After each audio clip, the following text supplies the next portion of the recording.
Nagsimula ang aming biyahe sa Armis Gear sa Nueva Ecija around alas 4 ng umaga. Binaybay lang namin ang kahabaan ng Maharlika Highway patungong Nueva Vizcaya. Sa bandang Karanglan na kami inabutan ng liwanag at medyo may build-up na rin ng traffic ang karsada. Gamit pala namin dito ay ang tuktok na ipinahiram ni Bajaj Philippines kay Mac Reyes. Good morning! Papunta tayo ng bundok. The name of the mountain is Mount Ugo. So ayun, and ang kasama natin as usual dito sa adventure na to is of course Mac Reyes and si Arden. As of the moment, nandito na kami sa Santa Fe, dito sa Nueva Vizcaya. So may konting papagas lang kami ngayon. Nga pala, I forgot to mention na hindi kami nakamotor ngayon. Ang gamit namin is yung Bajaj na Maxima. Oh, so ito daw yung Bajaj Maxima Z. Ito daw yung bagong Bajaj. Ulit pa? Ha? Ulit pa? Ito daw yung bagong Bajaj. Ano yung bago, pre? Bago to, pre, bago. Wala. So, ito daw yung bago. Umalis kami ng Armis Gears ng around 4 a.m. And it's already 7 a.m. And yun nga, nandito pa rin kami. Nandito pa lang kami sa Santa Fe. So, tara na. Biyahe na ulit. Di ba kagigising mo lang? Kagigising, di ba lang ako nakatulog? Ha? Natulog ka kayo, nagihilig ka na nga eh. Nagihilig ko. Kinakabahan niya ako sa'yo, overtake sa Kamote Busway. Muntik ka na tayo maipit sa truck. Paano ko matutulog doon? Eh, yung overtake naman kasi natin, walang gas yun. Sinungal! Yung idol nyo, sinungal! Walang gas kasi patay yung makina. Di ba? Bala ka sa buhay. Bahala sa Pahinga mo buhay na mo. pre. Concern lang talaga ako sa'yo, pre. Ay nako Max, sige na, mag-drive ka na.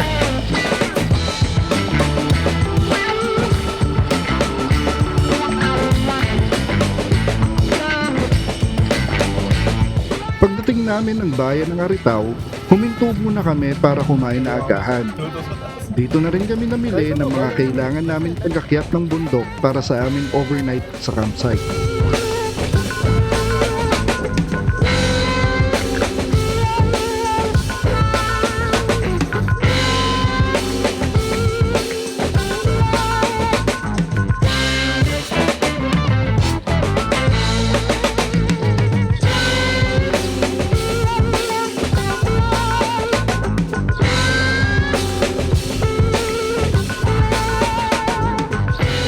So nandito na nga kami sa munisipyo ng Cayapa. As of the moment, si Mac and si Arden is talking with the police para malaman yung yung proseso. Kanina galing sila sa loob. I just don't know kung meron ba nag-i-issue ng permit ng ganitong araw. Kaya ngayon nandun sila kausap yung mga police asking for further information. Sarado yung munisipyo, kaya walang nagbibigay ng permit dito ngayon. So, ang mangyayari is dediretso na kami doon sa base camp and then doon na magbabayad ng permits and shit.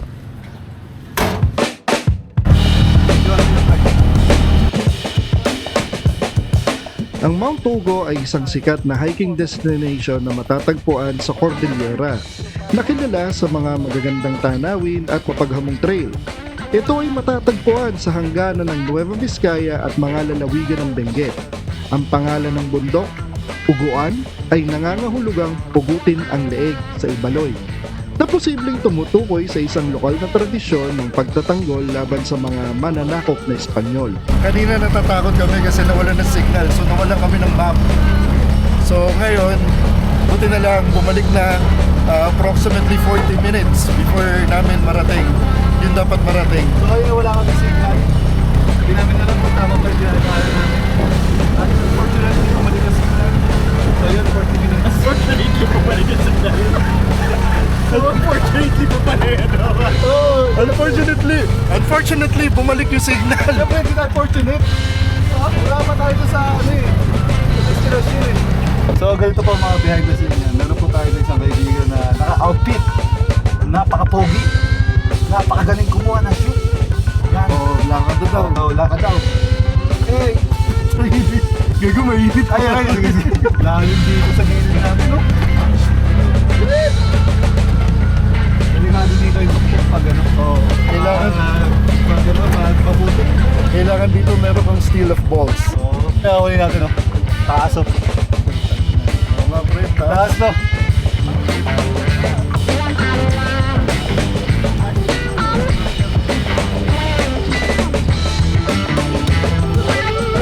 Taas ko mag-drive, no? Luminipis na. Alam mo bakit? Alam mo bakit? Bakit? Naka-custom drives ka di ako, ya. May pasok pa yun. Meron kami madadaanan na malalim yung gitna. Ayun. So si Mac, sinecheck niya ngayon kung makakalusot ba kami. Kasi nga yung karsada dito, butas yung gitna. I mean, hindi sementado yung gitna. Pwede tayo Kaya? sa kaliwa tayo. Sige, bahala ka. Dadaan. Oh. Tara. Sige. Okay, 1, 2,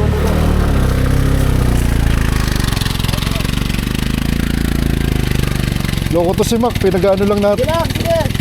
Pinaglakad lang tayo eh. So team lakad muna kami dalawa ni Arden. Kasi nga, masyadong matarik pare. Ayun o. Masyadong matarik. Para kaming ano, yung kay Michael Jackson. Yung, ayun o.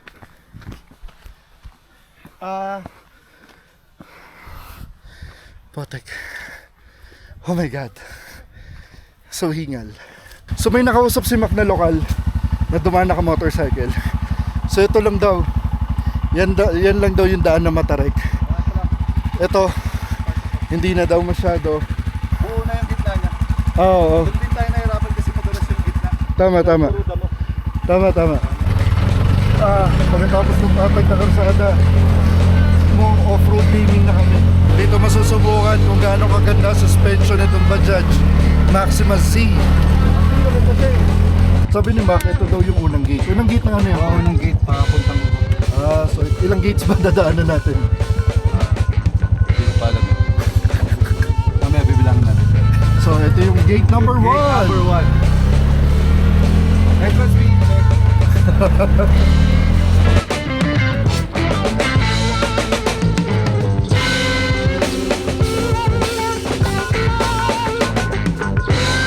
May nakita kaming waiting shed dito. So pahinga muna. According sa Google Maps, 6.3 kilometers na lang yung Mount Ugo. Base camp lang yun, no? Oo. So maglalakad pa rin talaga para makarating sa summit. In fairness, ang ganda nung natsambahan namin na waiting shed na to kasi look at the view pare. So dito sa waiting shed natin, nag-umosi ba kayo? Oo nga, ang galing. Tignan niyo. Kulay orange yung mosi niya. Ayan. Ang galing. Kaya ganyan yan dahil sa sa klima, dahil sa lamig. Kaya may mga moss na tumutubo.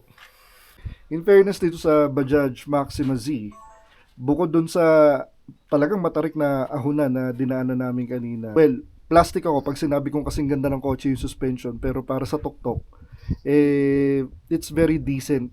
Especially sa unahan, sabi nga ni Mac at saka ni Arden, hindi daw mahirap i-maneuver. At saka pag nadadaan sa lubak, talagang natotolerate daw nila yung vibration dun sa manibela. So, siguro, isa yan sa improvement na ginawa ni Bajaj sa kanilang Maxima Z. Ito na yung third gate. So, manual open. Tara. Si Arden ang mag-o-open. Kita niyo yung paahon na yun. Yun. Yung paahon na yun. O, yan yung aakyatin natin. Yan yung matarik na aakyatin pa. Patubag ka na. Puta!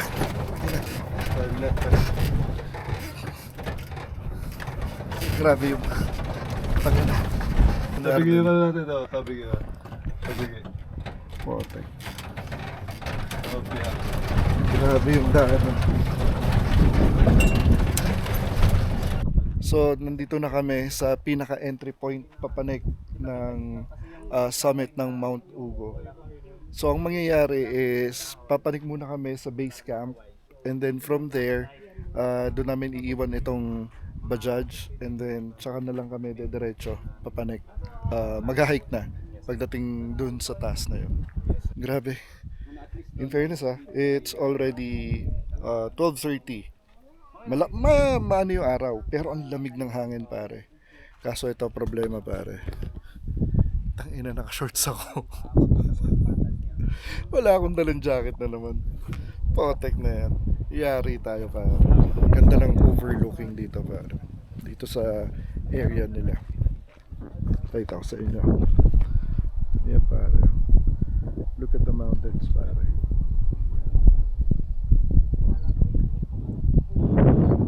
Galing. At dahil hindi kami nakakuha ng mga kailangan na permits sa munisipyo, dito na kami nagbayad nito. Nagpa-coffee din si Sir Tom sa amin bago kami samahan sa pag-akyat sa camp. Ayan si Sir, siya ang mag-guide sa amin papunta dun sa campsite. Yes, Camp 14. Thank you sir, pasensya na sa abala. Po si Arden na nagdadrive, punyeta, iniwang kami, pinaglakad pa kami. Let's go, pre! Let's go! Let's go! Campsite na tayo para tayo matulog na. Oh pare, so akyatin na namin yung matarik na lugar. So, let's fucking go pare.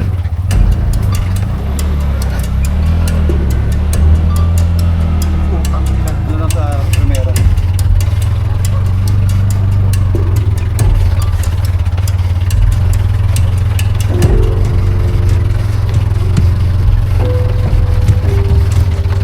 Gas, gas, gas, gas.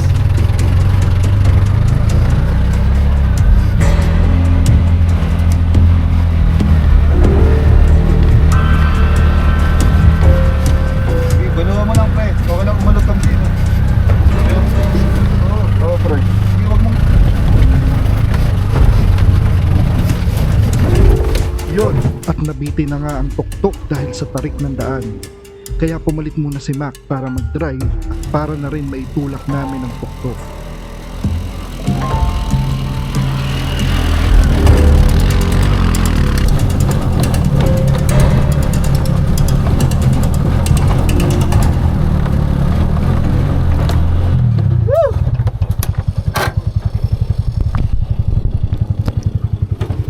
On! On! On! Woohoo! On! Woo! Woohoo! On! On! On! Putang na, naglakad na naman! Kinabahan kayo? Hindi. Pero pinaglakad mo na naman ako. Taragis na yan. Dapat pala umakas na lang ako talaga kay kuya eh. Amen! Amen! Amen! Amen! 1, 2, 3! Amen! Welcome to Mount Ugo!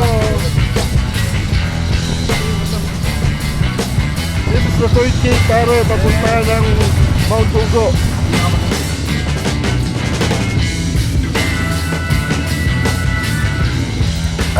So nandito na tayo sa Camp 14 pare. Entry point ng Camp 14. So merong napaka-cute na sign na ito na yung yung lalakarin mo yung trail. Talagang literal na walking trail talaga. So yun yun, to Mount Ugo papunta, ito, this is the trail. So this is a literal raw camping site ha.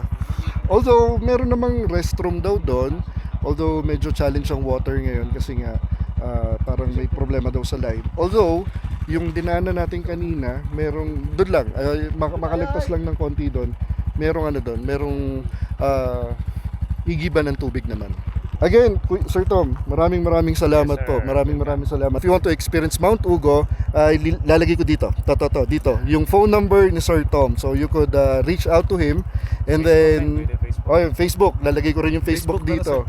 Oh. Ito. Yan. Nandito. Teka, papahirap ako si James. Gago, babaan mo, mababa. Anyways yun, basta contact Sir Tom. Napakabait and then napaka-accommodating. May libre pa kaming kape kanina, ang kapal ng mukha namin.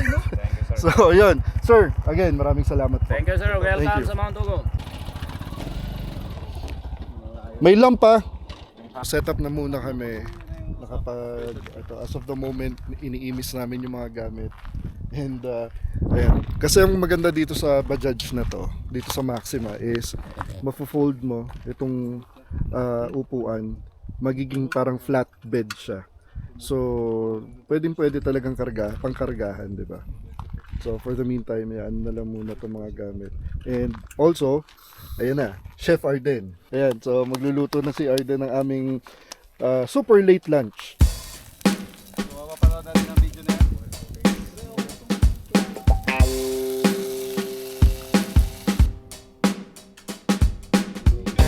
Yun no. Sarap.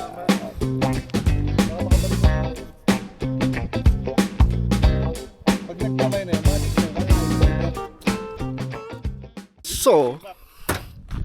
Papanik kami. Abangan namin yung sunset. Let's fucking go, pare.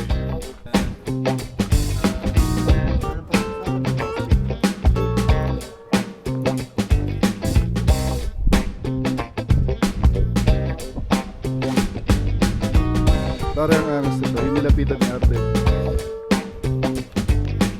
Sabi ni Sir Tom, magpapanik ka daw dito sa peak o summit ng Mount Ugo. 1 kilometro daw to na assault lang. Ayun o. Puro papaakyat. Tangina. Para biro kami.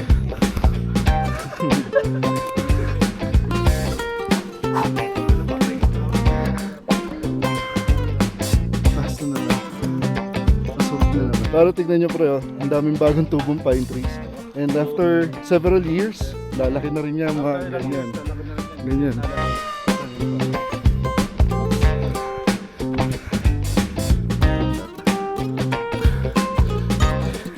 Kaya pa pre? Basic. Putang ina. Binisik na ni Mac. Sabi ni Arden, patag na. Siguro nakaka-4 na. Pre, patag na. And, what do you know? Assault pa rin. Patag na. O, di ba? Patagilid pa rin. Hindi, patag na sa taas. Ay nako.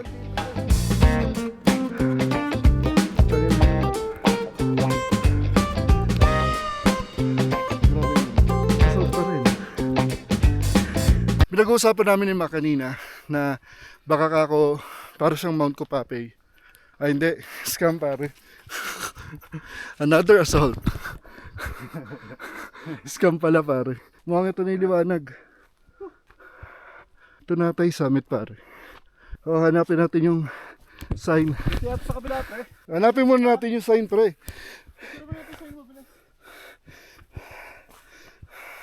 Uy. Ganda dito. Shit. Uy pare, Ang masarap pag-camp dito, no? this is the summit pare. Ang galing. We made it!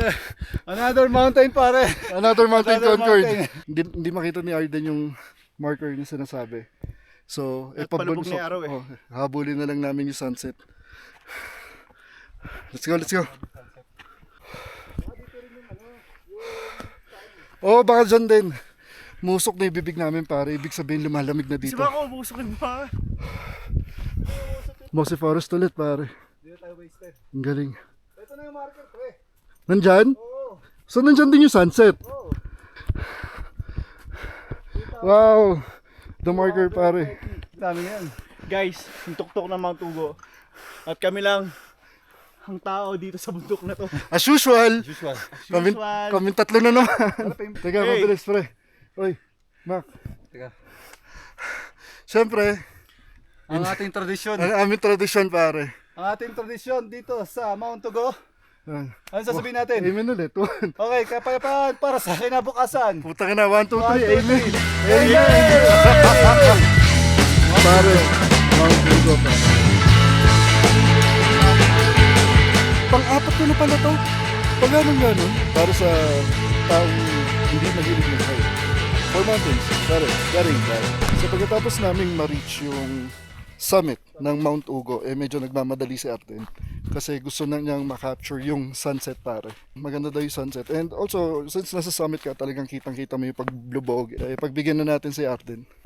Uy, dahan-dahan pre. Parang alam mo yun, parang tumawid ka to another world, to another portal. Although medyo challenge kasi nagmamadali kami. Mahabol yung sunset pare. There we go. You can see the sunset pare. Golden hour pare.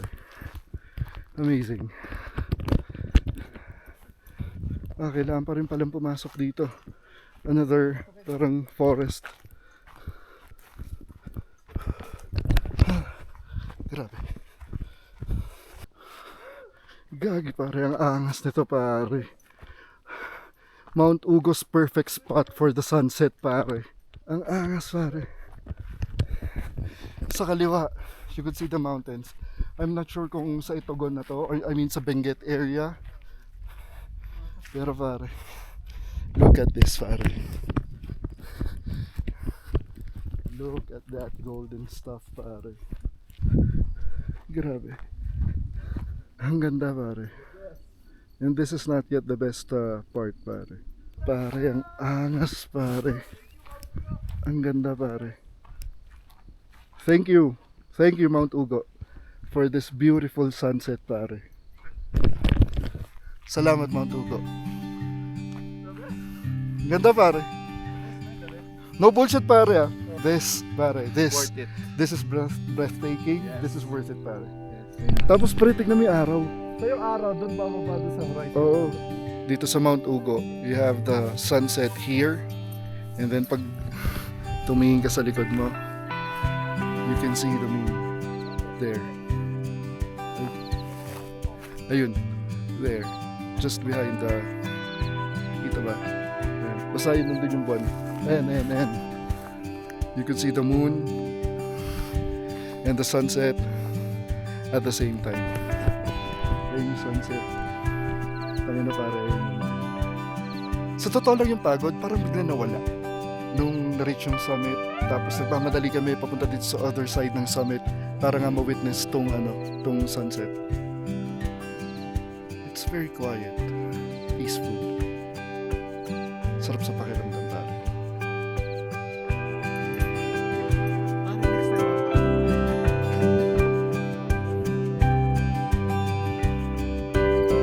Para isang pasada bago kami bumaba. Tignan niyo yung sunset, pare. Look at the horizon, pare.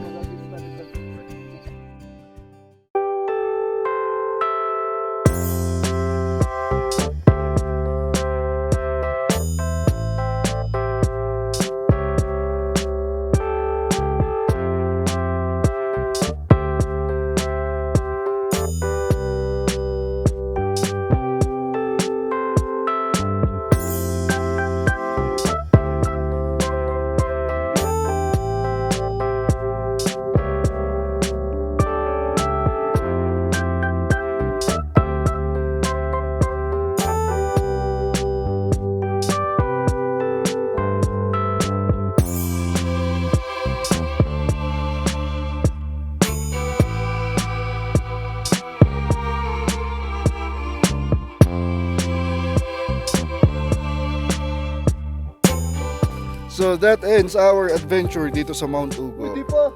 And maraming salamat syempre kay Mac Reyes and also kay Arden. Napasabit na naman tayo sa bundok. Pero syempre I appreciate every second of it. And as usual, stay safe guys.